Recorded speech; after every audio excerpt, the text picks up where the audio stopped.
I hope everyone is safe in this big space. So, my name is Amel Sellami. I'm a GDE in ML in machine learning. I'm a research engineer at Ansabib, and you can find me through the Twitter handler DeepLearnWiza. So, before today's session, we're going to talk about the presentation. Before diving into the presentation of today, let's talk about the initiative that Google is hosting. As you can see, we have 16 weeks of pure online community with various topics ranging from machine learning, design thinking, Flutter, Firebase, Kotlin, Android, and so on and so forth. On the best part is that it hosted by different people across the region, like from UAE, Jordan, Bahrain, Qatar, Tunisia, Algeria, Morocco, and with three different languages actually: Arabic, English, and French. So, if you're more interested to know about, you can follow us in the hashtag MENA2020, and you can go to the digital stream, digital website, and digital feedbacks. Also, there are three other sessions that we have apart from today, which are tackling machine learning also. So, two more things before we dive in is that please help us improve this initiative attendance certificate, like weekly after filling the feedback, and join MENA Digital Days Challenge in the Digital Challenge website. And all winners who solve 5 quests between March and June will win special gift box. Okay, so first things first, let's start with our presentation for today, which is online safety. How can AI be help for more women to feel safe? So one of the things that people might say is that Windows Sydney said, who is the chief security officer of Fastly, one vulnerability is all an attacker needs actually to do anything and everything that he wants to do for women. So the position of women online is that today, unfortunately, women are 27 times more likely to experience online violence than men. 50% of these women fear for their physical safety because of an online abuse. 28% of women who experience online abuse reduced their presence online, and 75% changed their social media habits. Unfortunately, people are feeling, women, most of them. So, well, why women should feel safe online after seeing all these statistics is really important that women should feel safe online, right? It's because it's crucial for a community to build communities, nations. Having more women involved online, meaning more women who are educated, literate, and women do not only empower other women, like we all know, but they empower other future nations and other people. So women should feel safe online, also not just to help them have learning capacities and have fight illiteracy, empowering them, but also to showcase their leadership skills. We all know women are more likely than men to be like more leaders. So one of the things after seeing how women are being abused and why women should feel safe online, how perpetrator tactics used by perpetrators to like harm women online. I'm only going to talk tactics that I thought really, I mean, for this talk are really useful. So one of the things is, like we can say, doxing, which is the revelation of personally identifiable information, including but not limited to full names, addresses, phone numbers, emails, familiar information, with the intent to cause fear, stress, panic in the intending victim. Doxing is a commonly used tactic to silence or threaten women online. After women have been doxed, they struggle to get their personally identifiable information removed from the internet. This is just one case, doxing. The other case is cyberstalking, which is using the use of the internet or other electronic means to stalk or harass individual. It's a catch-all term that includes targeted harassment, deep threats, rape threats, and much more. It is typically planned and sustained over a period of time. Often it is coordinated, unfortunately. Cyberbullying, another type, consists of repeated behavior such as sending men text messages, starting rumors, or posing images with the objective of frightening and undermining someone's self-esteem or reputation, which sometimes pushes vulnerable individuals to depression and suicide. Well, if he or she wants to harm you, because sometimes we forget that other women might harm others also, and it shouldn't be like this. But I thought that there are a set of tools that can help women stay safe online. In fact, not only women, but everyone to stay safe online. And one of the things is that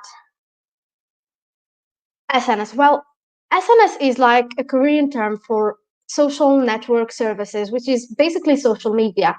I'll use the word SNS very much. And one of the tactics or one of the things that help women survive is, for example, subscribe to a service that will delete you from a data broker site. If you have a reason to believe you may target for doxing, consider paying for a service such as Privacy Duck or Delete Me. Another way is Googling yourself. Well, Googling yourself would probably mean to see what kind of information exists about you in the internet. And the best part is that you can report this and ask providers to delete them from you. Googling yourself meaning that you're going to say, no, this kind of information, I don't want to put it on internet. I don't want people to see this kind of information because it's like private or very bad of me or showing bad things of me. Another thing is control what others sees about you. Well, when sharing something, make it decent. Make it clear that no one has the right to use it. Make it all your photos like private, like especially on Facebook or any other platform, even on Twitter, and make sure the one who and how he searched for you is even private. No one can find you easily. It's not that easy to keep yourself controlled because other can control you. And stop sharing your personal life on SNS. Don't let potential stalkers know who you are. Block and report people who harass you and try to harm you. Don't be afraid to speak up your mind. It, if someone is bullying you, stop them. Don't think you deserve it. No one does. No one has the right to tell you what to do or to behave like a way or another. Don't let people tell you what to do. Another important thing that I think really amazing is to never geotag. Don't let anyone know where you are in the space because letting know where you are, they can do things that you're not even going to imagine what kind of things they might do to you. And all of this because you geotagged yourself. There are other things that can help, like people and women, like Block Together app that prevents people from following you, and an ICU, for example, which is a tool that can let you share your GPS in case of emergencies. I think if we like try to search all of this in the internet, every information is available, and the best part, it can be categorized to like, for example, we can tools for Facebook, tools for LinkedIn, tools for WhatsApp, tools, I don't know, for Twitter, for even for meetups that can help you make yourself safe in the internet today. So all of this is to showcase how women are, how should they behave, and another way of doing these kind of things, and another way of making women more safe is to use AI. But why we should include AI apart from any other things to help women stay safe online? Well,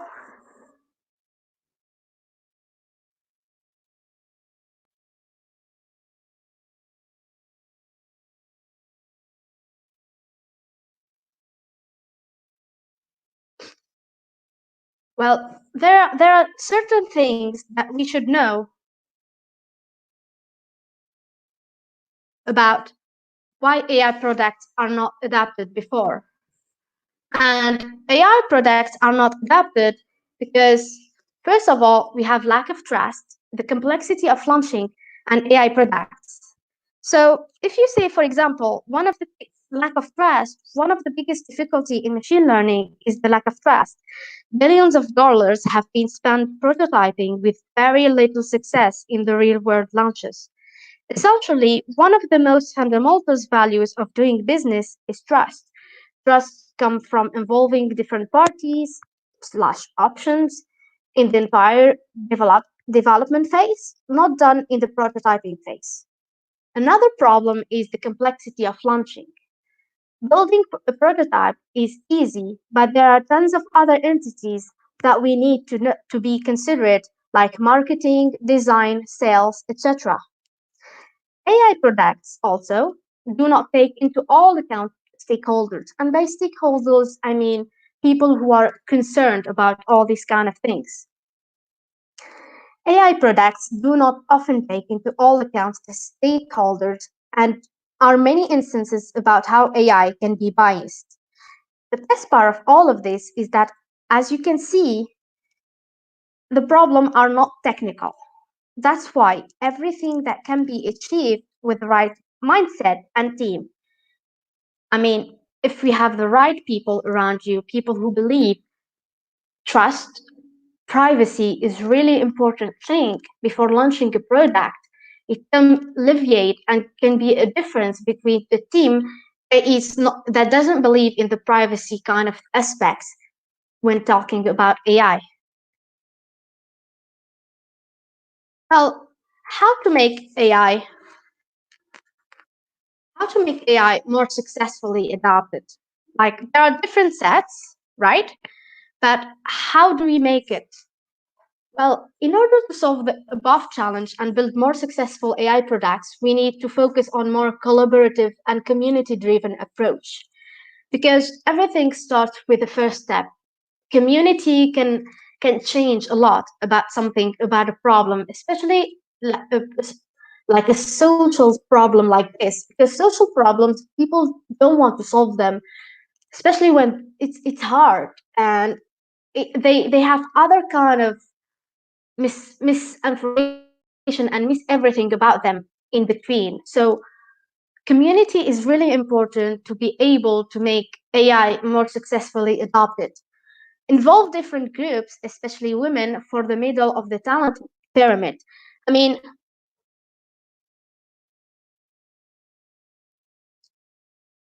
involving different groups, women are, women are very generally are in the middle of the talent. They're not in the bottom. There are women who are in bottom right, but there are other women, but less in the top. And we need more women in the top of the pyramid in the talents to be able to create all these kind of things.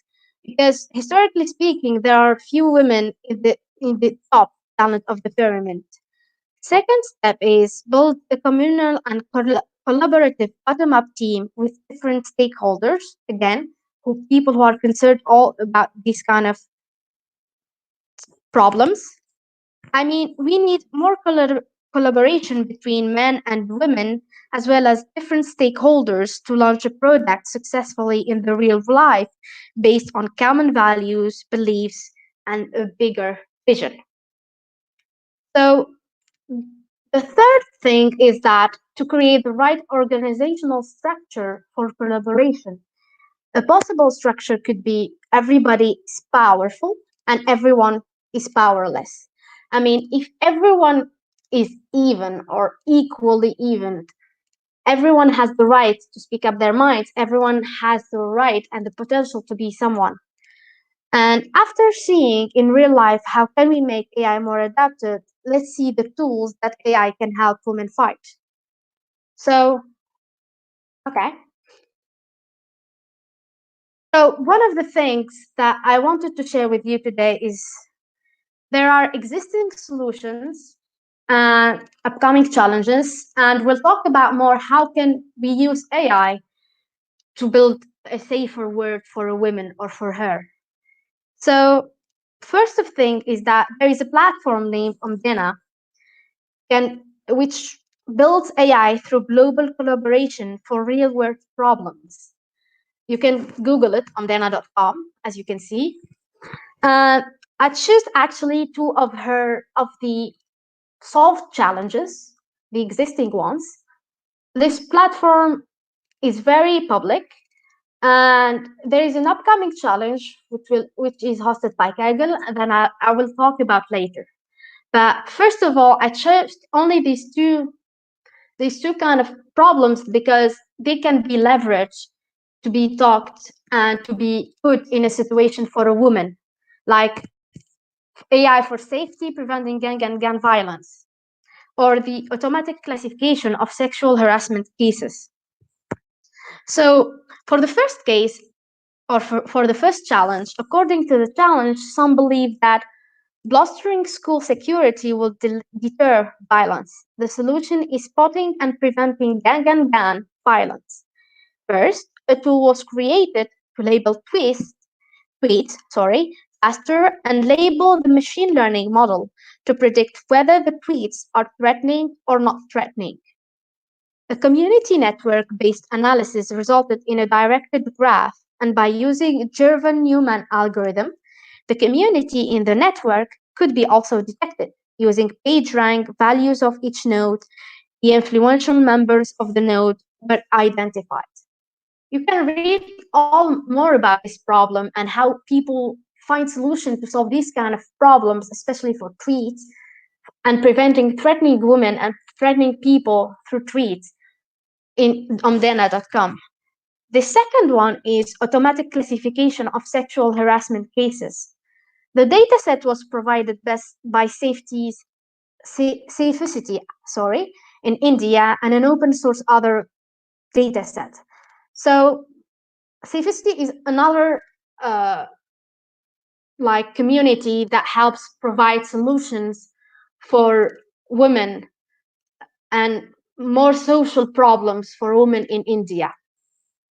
So to build, well, the solution consists of to build a heat maps and safe routes using nearby search, direction APIs, and grid coverage techniques.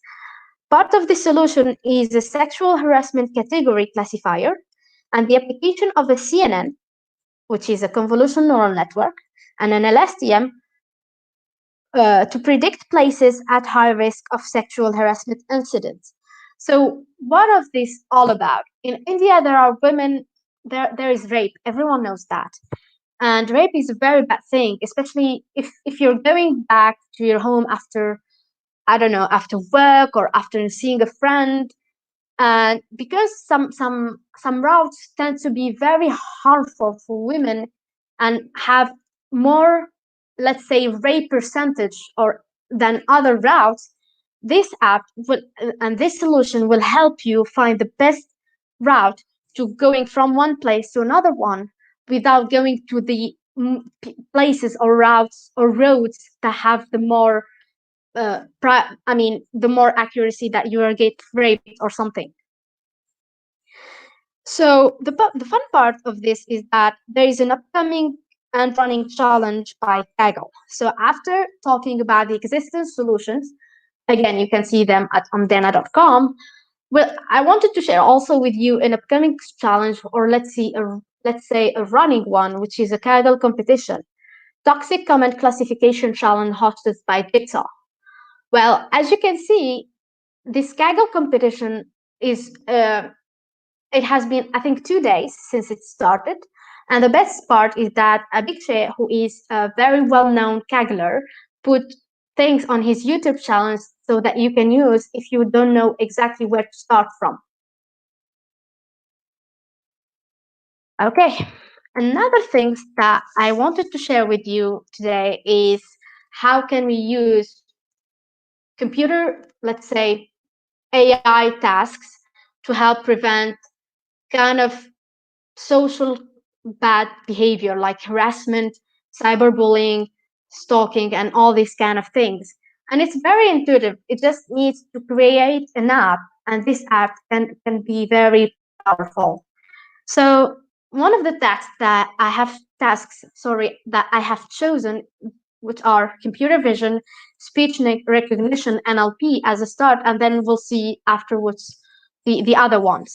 So for a start, computer vision is like, for example, we can use computer vision to detecting malicious posts of women in different SNS platforms and reduce doxing, for example. We can use it to digital fingerprinting and photo matching technology when a non-sensational intimate image is shared. So we can use object detection also to detect malicious posts about women that are like exist on the internet. For example, if you have something that if you have an app that can, for example, go on Twitter and see if continuously see if there is a bad photo, or let's say on Instagram or on Facebook, a bad photo of a woman that she didn't share, or a video, we can like try to collect all this information and try to stop or to delete them at at least, because for now the problem is that you can prevent something before it happens. If we could prevent something before it happens, I mean, if we can prevent someone from posting malicious things about women before they post it, that will be very huge something for the internet and for the world. But unfortunately, we only can do eliminate things, and not all the majority of them. Just like let's say 15%, 60% of all the bad things that exist in the internet causing harm to women. And when we say computer vision, there's also speech recognition. And by speech recognition, we can say detecting hate speech. Because when someone sends you a voice message or something, we can say, like, for example, before you open it, we can detect if there is hate speech in it, bullying, or any kind of things with the sentiment analysis of the speech, or even the making the speech into like words and then trying to analyze these kind of words together using machine learning, using LSTM, using CNN, or any other kind of tool that exists. We can also see that we have NLP, which is natural language processing. With NLP, there is a huge potential to detect bullying, harassment in text.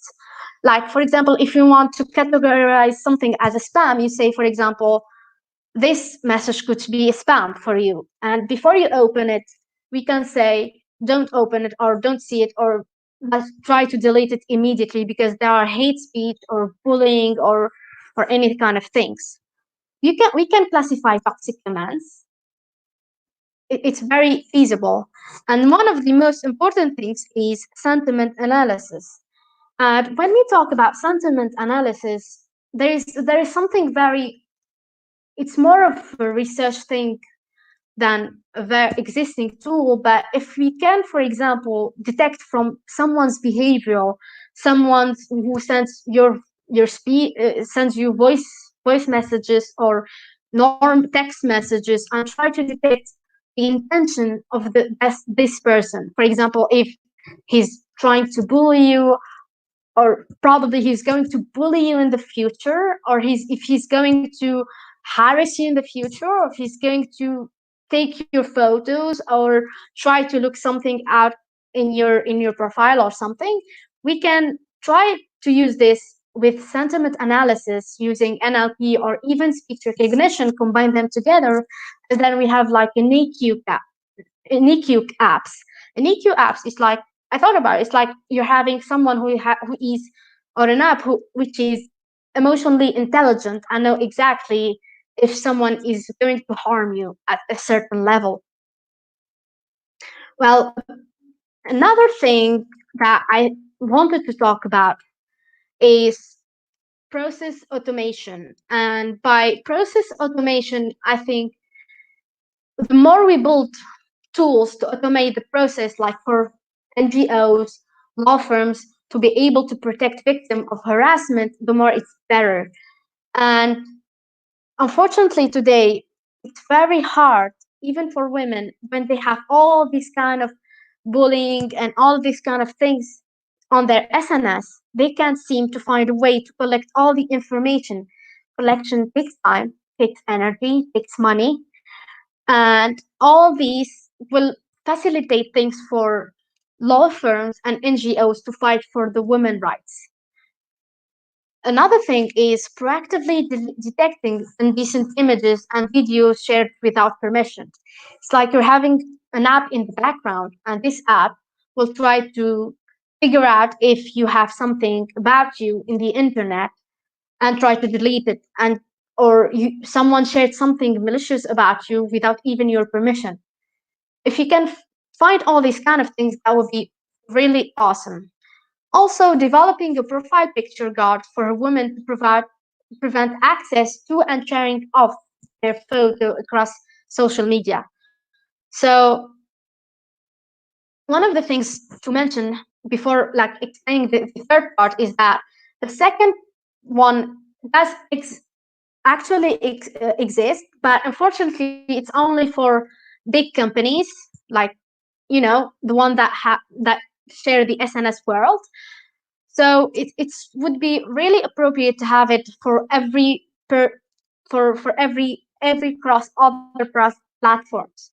And developing a profile picture guard, meaning no one has the right to screenshot. Even if it's screenshotted, people can a direct message will be sent to you, and people won't be able to take your photos from you online, whether it's on Twitter, Facebook, Instagram, or any other platform. Another thing, well, this is something that I really wanted to talk about that is very, let's say, um, controversial and sometimes frightening, is GANs. And GANs are stands for generative adversarial networks. Well, this controversial AI technology generates images from other images that you give them. Another potential very bad usage of this one is like you can mix two kind of images together, and these images, for example, you have the body of a woman and another face, her face. You have her face, but not her body, and trying to mingle them together. This is possible using GANs, unfortunately, but one thing is to say we need to fight for deepfakes, all these kind of fake images in the internet, because one of the things that is very hard to tackle, which is another social problem, is the misinformation. But for example, what if we can use GAN to detect fakes or deepfakes, knowing exactly what kind of problem lacking, say, for example, could be in an image. For example, if you have an image and you can say this image is bad in a way, can we detect this using GANs or using, because GANs have the potential to say this to a discriminator, this is a bad image, this is not a real image. So we can use the discriminator part of a GAN to try to find the fake part of an image. And yeah, probably this is one of the most controversial things about AI and about, I don't know, imaging and all these kind of things related to women and related to her safety. So, and unfortunately, perpetrators don't even care if they can harm your reputation, even though you didn't post it online. They can find a way to post it for themselves. It's like Photoshop, right? So, for today, one of the things to see, or one of the things that I wanted to share is, or to conclude about, is the key takeaways. Like one of the first thing, automation is a key ingredient to help facilitate the traceability for women harassed online. Harassed is a general word. So I can say harassed, cyberbullied, or cyberstalked, and I just I use them interchangeably, but I mean the whole vocabulary about the harassed part of kind of thing. AI is a double-edged weapon. It can be used, but it needs the right people to be used because if everyone is using it, some people unfortunately might use it in a very bad way. And we need a more conscious world. People should be more aware and more sensitized about, and we sensitize them to the things that might happen to them. So women should be aware if you're putting that photo online, it means people can use it. There is no other options for now. You can't say, I didn't know, because now you know, everyone knows that if you put something, potential people can use it against you. And one of the other things is be careful to what you share online because what's out there is already out there and it can be deleted for now, unfortunately. So I wanted to just finish with an amazing quote by Carl Jung, who said, "I'm not what happened to me. I'm what I choose to become." I mean, if you choose to say no, that's better to what the things that happen to you because at the bottom heart, every woman was bullied, harassed, or cyber-stalked, cyberbullied, even online or offline, one or more in her life. So it's not like we can save her tonight, but we can change her attitude towards a better world for her. And before finishing, it's just a set of questions that I want to share with you and to think about them and try to find a solution and ask yourself all these kind of questions for a better world for her. Why is online access for women important? Tell us about a moment when you felt unsafe online. Why is it important for women to be safe online? When you hear the state that women are 27 times more likely than men to face violence online, what comes to your mind? If you had a magic wand and you could do one thing for women's online safety, what could it be? What is one thing you wish your audience would do to ensure more women were safe online? And what would the world look like if all women were safe online? Just imagine. What role does play technology in a role like this, in a problem like this?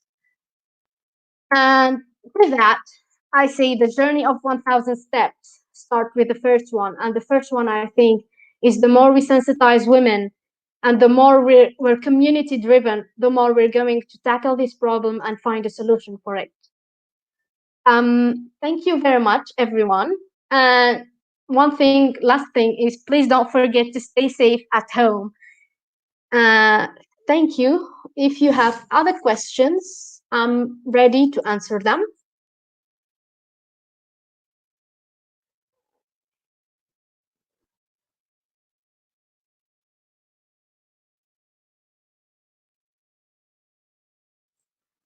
So I'll go probably on the chat and see.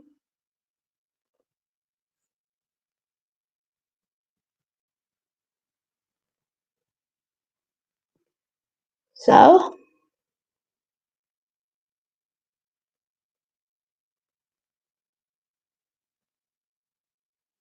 is there a new certificate at the end of each week? Yes, I think so. Um,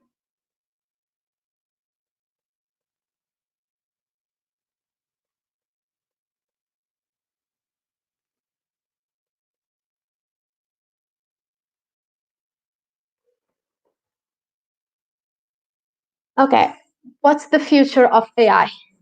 Well, I think the future of AI depends on the community first, because the more we have, I think the more we have like tools for privacy and trust and ethics, the more AI will be leveraged because it's very controversial kind of tool, especially AI. Everyone has heard about Cambridge Analytica. Everyone had heard about all these kind of misinformation things.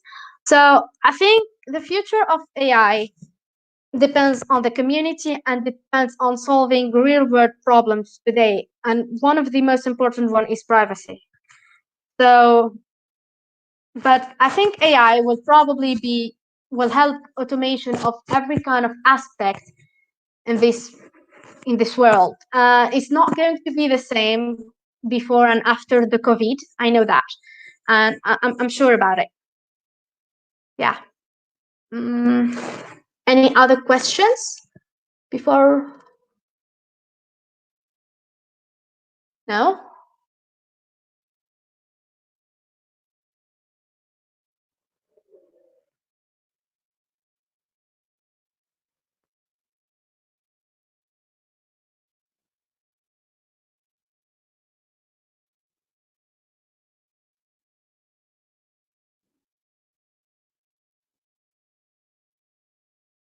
Mm, okay.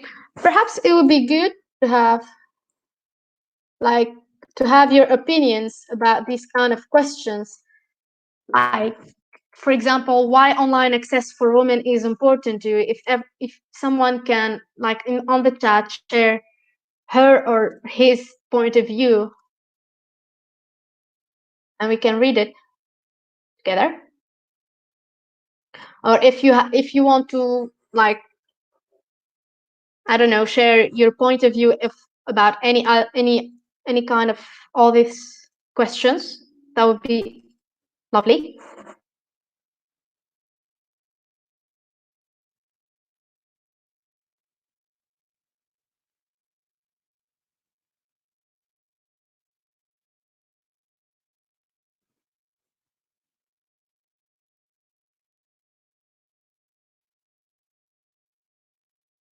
Mm,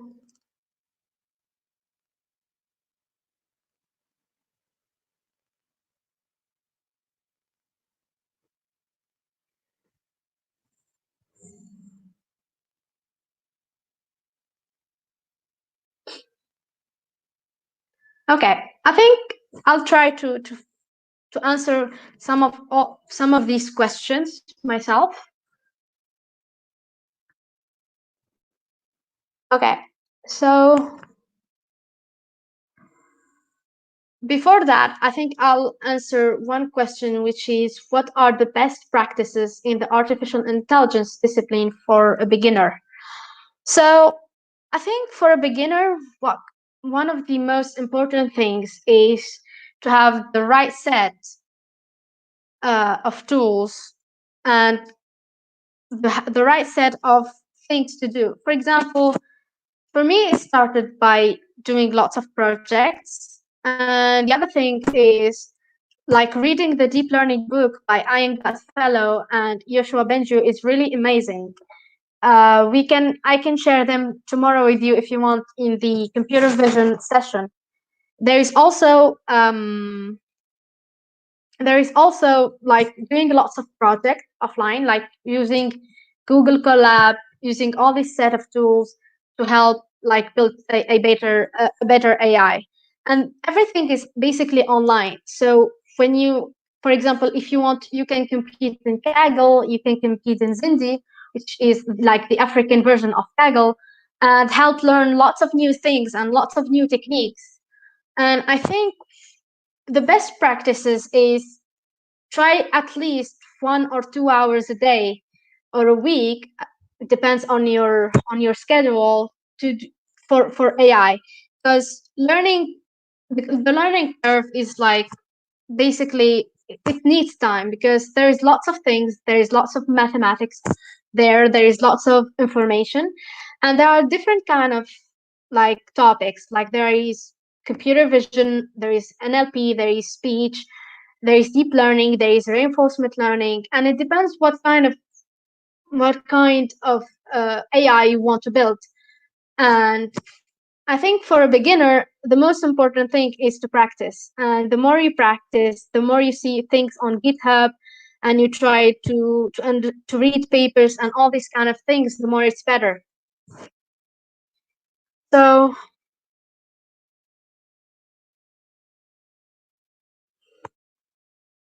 can you share these slides with us? Well, I hope I answered your questions somehow about the best practices.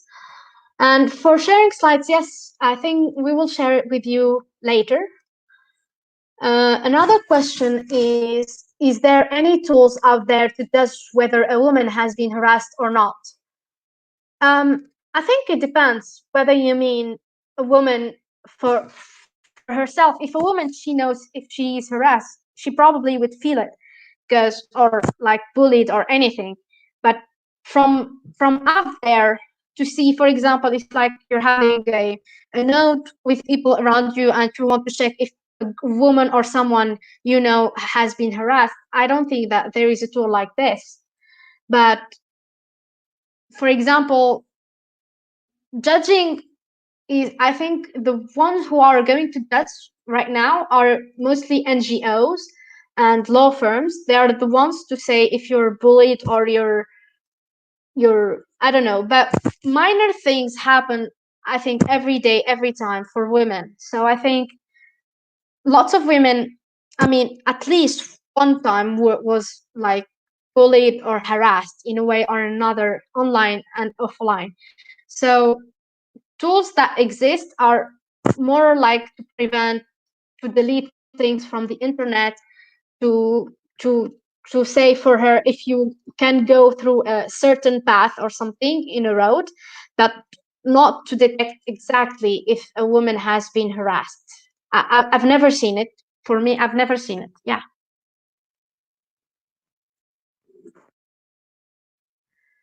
Well, um, okay. Another question is,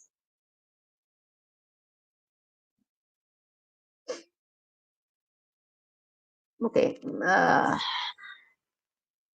photos shared privately, for example, on like Messenger. Um, can someone else like, yeah, of course, can someone else like hack them or something? Yes, definitely. If you share something and you're not safe and you're not using VPN, or for example you're in a public network and you're sending message with like, I don't know, a photo of you or a photo of something, it can be intercepted by someone who is very malicious and want to use this information or this photo and publish it online. This is, I think, especially for like places like universities and all these kind of things, especially when it comes to networks that are public and not private and don't use VPN. So yes, definitely they can intercept it. What is the name of the African version of Kaggle, and why does it exist if we have Kaggle?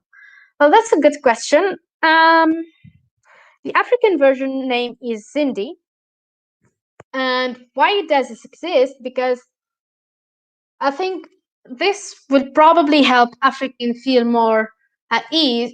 I don't know. It's not just at ease, but I think it exists to help leverage the level of African talents, because African talents tend to be like underrepresented when it comes to the worldwide. So having this kind of platform can help them like upscale their skills and have a better like kind of uh, platform that represents them, something like that, I guess. So how to choose the mathematical model of the deployed artificial intelligence algorithm? How to choose the mathematical model? Well, it depends on the task, actually. If it's computer vision or speech recognition or anything, there are set of algorithms that are well known. For example, for computer vision, the last one, or NLP, the BERT algorithm for the BERT algorithm that have been used by developed, sorry, by Google. If it's computer vision, there is efficient debt, which is again developed by Google, which is like the best one in the um, in the uh, in the world right now. So what I think one of the things that we should, for for a mathematical model, first try something small or something very, I don't know, very easy to set, and then try to increase the complexity of your model, and especially try the ones that show that they are the best and give the best results in the research right now. So choosing the mathematical model also depends on the task.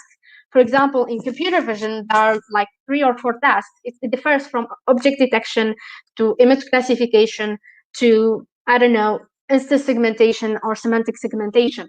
So all of this depends, and if you know exactly where to look for example, there is papers with code that gives you the best, like for example, for object detection for a task, what is the best set of what is the best research paper and the code that you can use it. If you can Google it online if you want. How to reduce the margin of error deviation in the algorithm of artificial intelligence. Reduce the margin of error.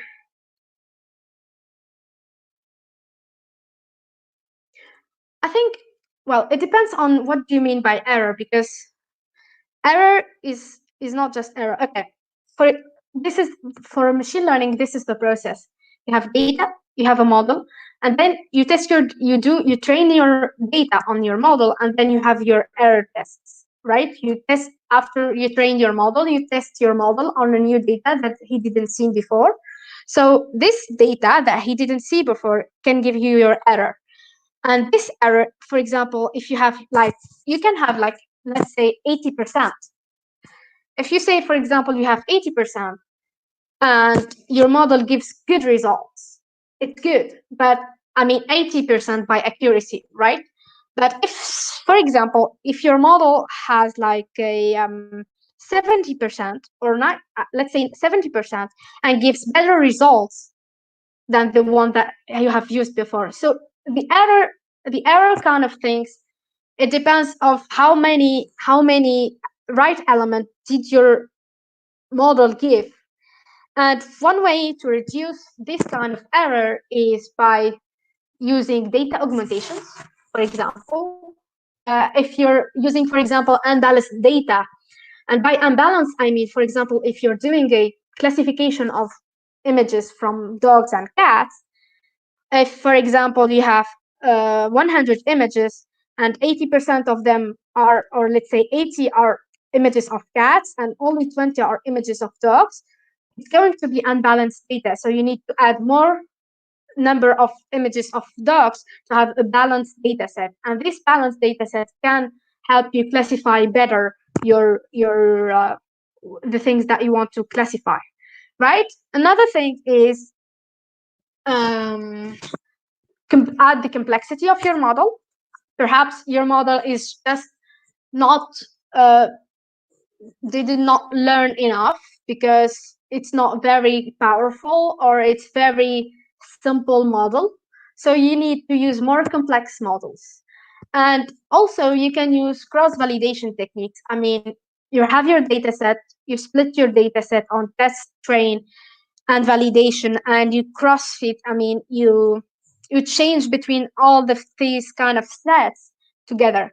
You can read more about it online, because I don't think I'll be able to explain it to you like this way. Um, for that, I think this is probably the most. Yes, of course, dataset is important. So if, for example, you have very bad dataset and very bad, I mean, you have images that are like I don't know, accuracy, and they're not accuracy but very bad resolution. Of course, your model is not going to learn something from them. So yes, you need to have a good dataset, good resolution to get what you want. Um, Another question is, I think,